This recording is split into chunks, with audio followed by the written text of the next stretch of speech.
सोन्याची जेजुरी देव गेले जेजुरा निळा घोडा अगडदुम नगारा सोन्याची जेजुरी देव गेले जेजुरा निळा घोडा पाव में तोडा कमरी कर पटा बिगिर मस्तकी तुरा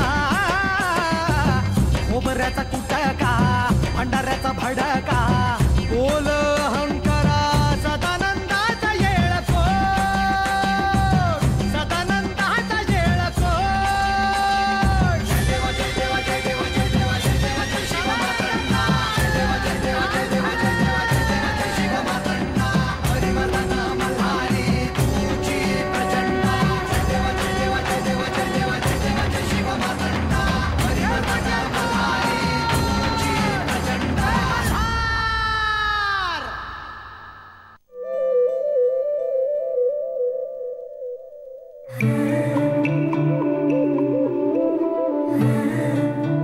ते काय नाही, आज म्याच विचारते आजाला. थांब.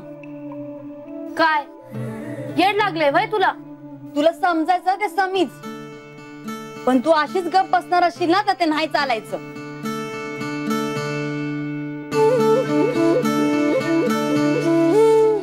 अगं परबा म्हणलाय ना ग, मला जरा विचार करू द्या मग सांगतो. मग आता काय त्याच्या माग माग लागू होय? तर वस्तीवर लोकांची जायची तयारी पण झाली, पण होता अजून जायचं का नाही जायचं ह्याचाच पत्त्या नाही.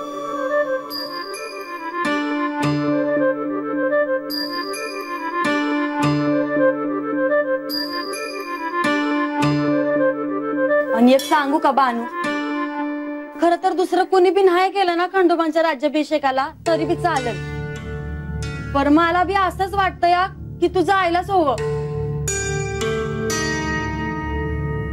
होय ग, मला बी मोप वाटतंय की जेजुरीला जावं, पण आता बाजोवर सांगत नाही तोवर मी तरी काय करणार सांग ना. बानू मला एक सांग, तू अजून बी आजाला खंडोबांच्या लग्नाचं सांगितलं नाही ना? नाही. अगं असं काय करती आज? काय हाय ते एकदा तर सांगून टाक की, उगा कशाला जीव टांगणीला लावायचा म्हणते मी. हे बी हाय. कुठे गेलाय आजा? वस्तीवर गेला हाय, येईल आता परत. आता विचारतीस बघ म्या, आणि म्याच सांगून टाकते खंडोबाच्या लगीनाचं, कारण तू तर काय सांगणार नाही. म्हणजे उगा शांतपणा करू नकस बघ, मी आता सांगणारच आहे बघ. तिम्मा शेठ,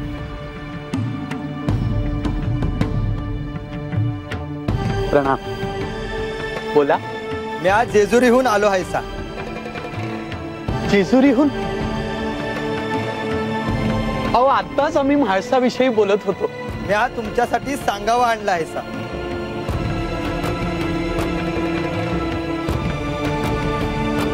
आपण येथे हजर आहात तेव्हा आपल्या शुभ हस्ते या लखोट्याचे वाचन व्हावे.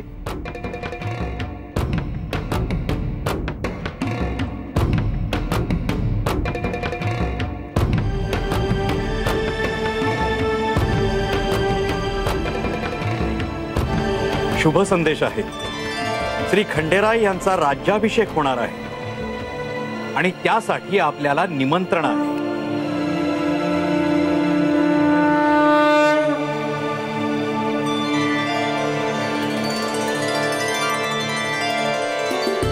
माधव शास्त्री, आता आपल्याला उद्या प्रस्थान नाही करता येणार. खंडेरायांनी राज्याभिषेकासाठी आपल्याला देखील आमंत्रित केले आहे आणि साक्षात खंडेरायांच्या आमंत्रणाचे आपण कसे काय अवेअर करणार? होय, म्हणजे जेजुरीला जाण्याचा आमचा योगही लिहिलेला आहे म्हणायचं. अरे यांच्या राहण्याची व्यवस्था कर, आपण आता विश्रांती घ्यावी. प्रणाम. बानू, ए बानू.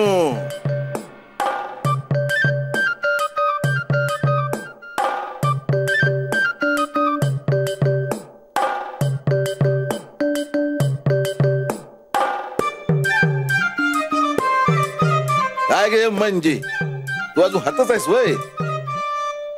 आजा हा.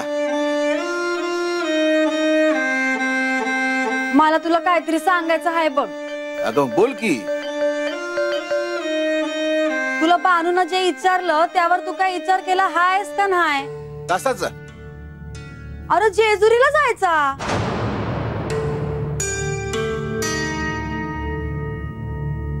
नाही.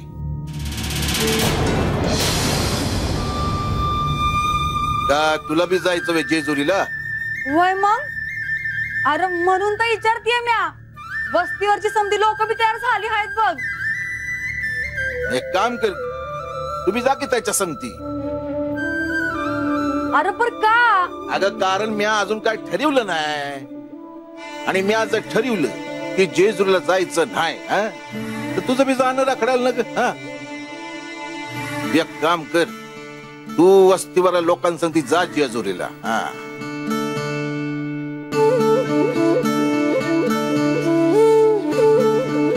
झालं का अजून काय सांगायचंय तुला? होय, मला तुला अजून एक सांगायचं आहे. मग सांग की.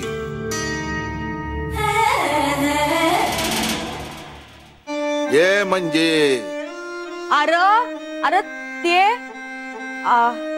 अरे इसरलेस म्या. काहीतरी सांगणार होते पण इसरले. ध्यानात आल्यावर सांगाल की. होय का? हा आठवली की सांगा मला. होय.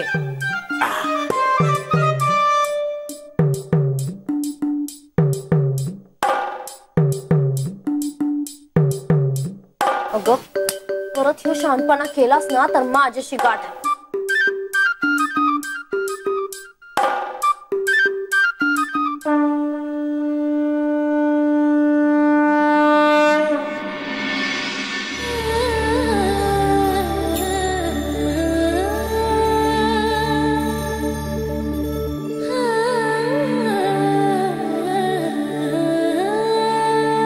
बोला. मला आपल्याला एक भेटवस्तू द्यायची आहे. आपल्याकडून ही पहिली भेट असणार आहे.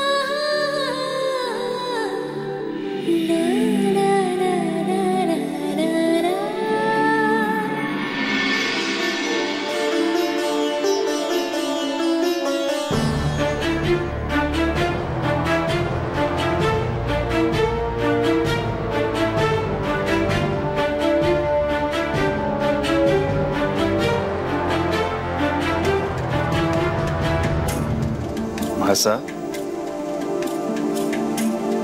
बैस ना. उभी का राहतेस? तुम्ही कधी आलात कळलं नाही. बैस.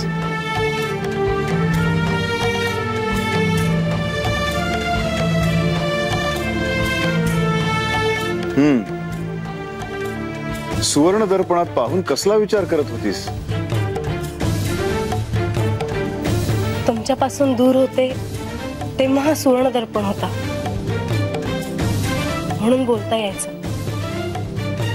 आता तुम्ही इथे आहात पण तुम्ही इतके कामात असता की इथल्या इथे असूनही सुवर्ण दर्पणातून बोलता येत नाही. तुला जेव्हा बोलावंसं वाटेल तेव्हा आपण बोलूया. असा एक आनंदाची बातमी सांगायला आलोय मी.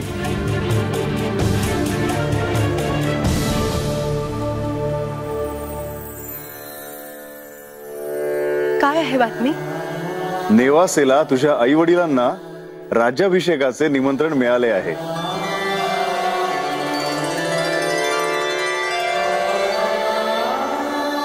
हो, म्हणजे ते जेजुरीला येणार.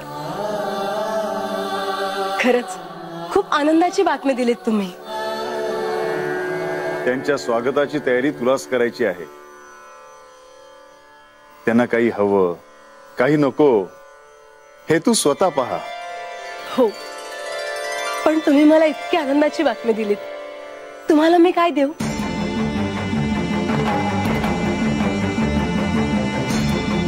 तू नेहमी आनंदी राहा.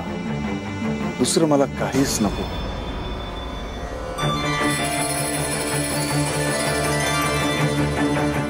तरीही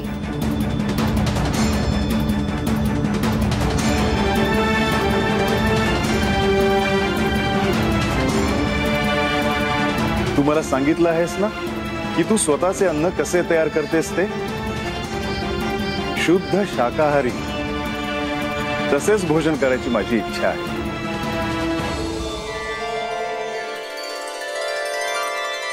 तुम्ही मला स्वतःहून सांगितलं ते मला खूप आवडलं. त्या निमित्ताने मला पाकगृहात काम करता येतील. नाहीतर मला कोणी कामाला हातच लावू देत नाही. सगळ्यांना वाटतं की तुझ्यासाठी काहीतरी करावं, तुला कोणतेही कष्ट होऊ न देता तुला प्रसन्न ठेवावं. हो, मला जाणवतं ते. म्हणजे जेजुरीतली माणसं प्रेमळ आहेत हे पटलं तुला तर. हो. आणि बरं, तुम्हाला मी जसे भोजन घेते तसे तयार करणार आहे. आणि तुमच्या बरोबर प्रधानजी आणि लक्ष्मी देवींना देखील बोलवणार आहे. तू तयार केलेलं अन्न सगळ्यांनी एकत्र घेणं म्हणजे केवळ आनंद.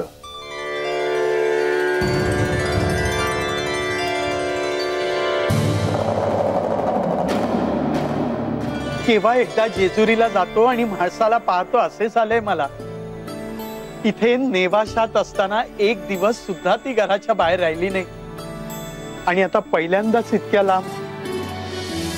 सीमा शेठ, मी समजू शकतो, परंतु आपण हे विसरू नये, म्हाळसा देवी प्रत्यक्ष श्री मार्तंड भैरवांच्या अर्धांगिनी आहे. भविष्यात त्या समर्थपणे राज्यकारभार पाहतील. चिंता नको. अहो, चिंता नको असे कसे म्हणता आपण? आता विषय निघालाच आहे म्हणून सांगतो. आपल्या पिताश्रींनी म्हणजे महाशास्त्रींनी म्हाळसाची पत्रिका बघून आम्हाला सांगितले होते की विवाहानंतर तिच्या आयुष्यात समस्या येणार आहे. परंतु कोणत्या समस्या येणार आहेत हे आम्हाला सांगितले नव्हते आणि ही गोष्ट माझ्या मनात घर करून राहिली. सीमा शेठ, आपण हा विषय विसरून जा. जेवढा तो आपल्या स्मरणात राहील तेवढाच आपल्याला त्याचा त्रास होईल. माधव शास्त्री, आपल्या ज्ञानाची प्रचिती आम्हाला आलेली आहे. मी आपणास विनंती करतो, निदान आपण तरी माणसाच्या आयुष्यात कोणती समस्या येणार आहे हे आम्हाला सांगावे.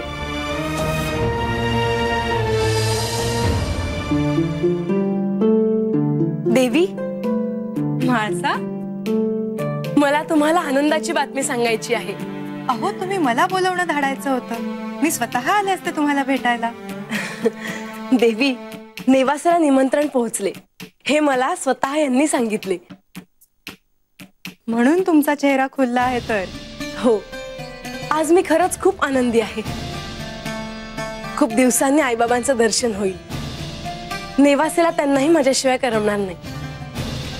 माझे बाबा तर खूप भावुक आहेत. मी त्यांना घरात दिसले नाही ना तर ते आईला अनेक प्रश्न विचारून भंडावून टाकतात. हो, मी पाहिलं आहे त्यांना. नेवासेला तुम्हाला भेटायला आलो होतो तेव्हा त्यांच्याशी बोलणं देखील झालं. माझ्या दृष्टीने 2 निमंत्रणं महत्वाची होती. एक नेवासेला तुमच्या घरी आणि दुसरं नारद मुनींना. नारद मुनींना निमंत्रण पोचलं का? खंडेरायांनी त्यांना प्रत्यक्ष बोलवण्यासच सांगितलं. त्यामुळे ह्यांनी बोलवलं नारद मुनींना. ते इथे राजवाड्यात आले होते? हो.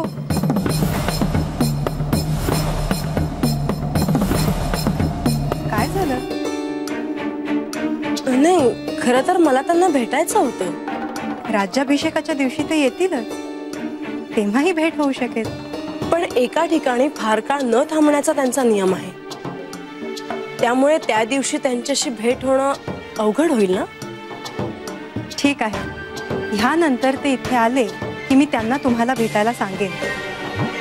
पण मला भेटले की त्यांना का कोण जाणे जायची घाई असते. ते माझ्यासमोर थांबतच नाहीत. त्याचं काय आहे? तुमचा आणि त्यांचा परिचय होऊन फार काळ झाला नाही. त्यात काय बोललं तर तुम्हाला आवडतं, काय आवडत नाही हे देखील त्यांना माहित नाही. म्हणून असेल कदाचित. नाही, नारद मुनी समोर आल्यावर भयभीत वाटतात. त्याला काहीतरी कारण असावं. तुमची आणि नारद मुनींची भेट खंडेराय स्वतः घडवून आणतील.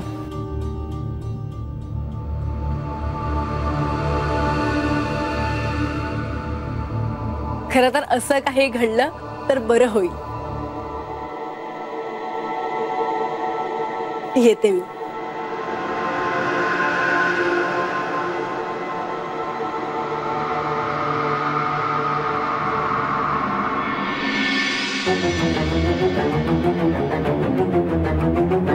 तिम्माशेठ,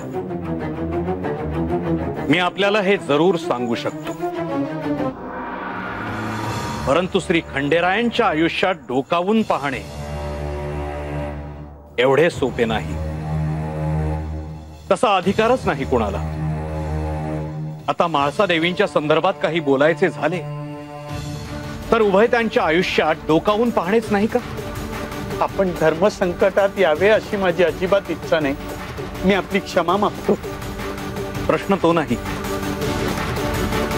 परंतु विवाह तिथी निश्चित करून आपण महाशास्त्रींबरोबर नेवास्याला परतत होतात. तुमच्या आग्रहाखातर त्यांनी श्री खंडेरायांच्या भविष्यात डोकावून पाहण्याचा प्रयत्न केला, परंतु त्यांना श्री खंडेरायांचे रुद्र स्वरूप पाहावे लागले. महाशास्त्री, आम्ही म्हाळसाला जी भेटवस्तू दिली आहे त्यामागे विशेष असे गुप्त संकेत आहेत. ते पाहावयाचा आपण प्रयत्न करू नयेत. आपण सुज्ञ आहात. त्यातूनच त्यांना विरक्ती आली आणि ते निघून गेले. माझ्या हातून अपराधच घडला. मी त्यांना भविष्य सांगायचा आग्रह धरायला नको होता. मी आपली क्षमा मागतो माधव शास्त्री.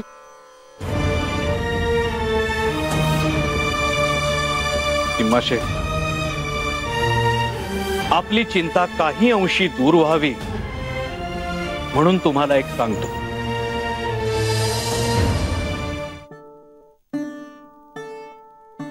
भाकर बघू. हे बानू, अगं भाकर वाढ की. हा.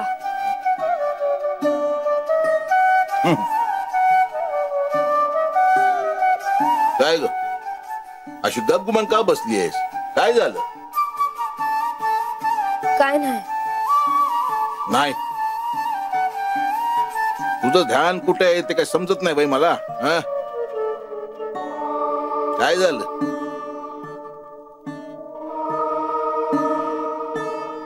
आता परत मी बोलले तर तू तोंड फिरवशील. सारखं सारखं तेच बोलते असं म्हणशील. अरे पर मी तरी काय करणार बा? तर खंडेरायांचा राज्य अभिषेक होणार आहे आणि मी आपली हातच आहे. मला बी मनापासून वाटतंय की जेजुरीला जावं. तुला उगा कसं तरी वाटल म्हणून मी ह्यो इशय नाही काढला. आता म्हणजे म्हणत होती की म्या बोलते बा संग, पण म्या म्हणलं न ग, कशाला उगा तुला त्रास.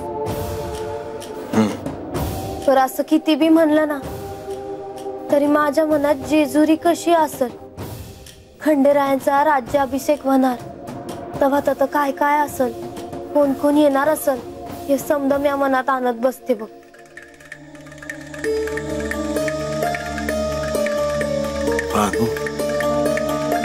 तुला इतकं वाटते की जेजुरीला जावं म्हणून? तुला खरं सांगायचं तर जेव्हापासून महाराजांनी मला खंडेरायांच्या राज्याभिषेकाबद्दल सांगितलं आहे ना, तेव्हापासून माझं मन जेजुरीतच आहे बघ. मी अजून जेजुरी पाहिली नसली तरी मी माझ्या मनात जेजुरीचं, खंडेरायांच्या राजवाड्याचं, त्यातल्या लोकांचं समजायचं चित्र तयार केलं आहे बघ.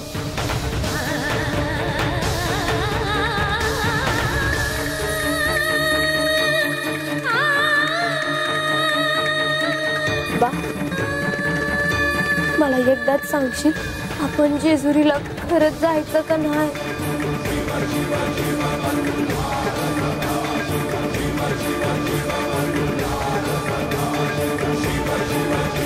माझ्या पोरीच्या मनात काय चाललंय हे मी नाही समजू शकलो. महाराज मला म्हणले की खंडोबासानी बानूचं लगीन होणार म्हणून. ते पण मला नाही समजलं. हे पोरी लय चुकीचं वागलो बघ मी तुझ्याशी. अरे नाही बा, असं नग बोलूस तू माझ्यासाठी काय काय नाही केलं आहेस, पण मी तुझ्यासाठी एवढं नाही केलं तर. बानू तुला जायचं ना जेजुरीला, तर मग आपलं ठरलं आपण जेजुरीला जायचं.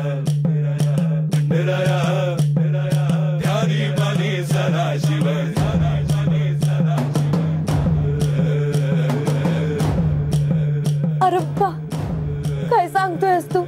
हे बानू, आपण जेजुरीला जायचं आणि खंडोबाचा राज्याभिषेक वाताना पाहायचा.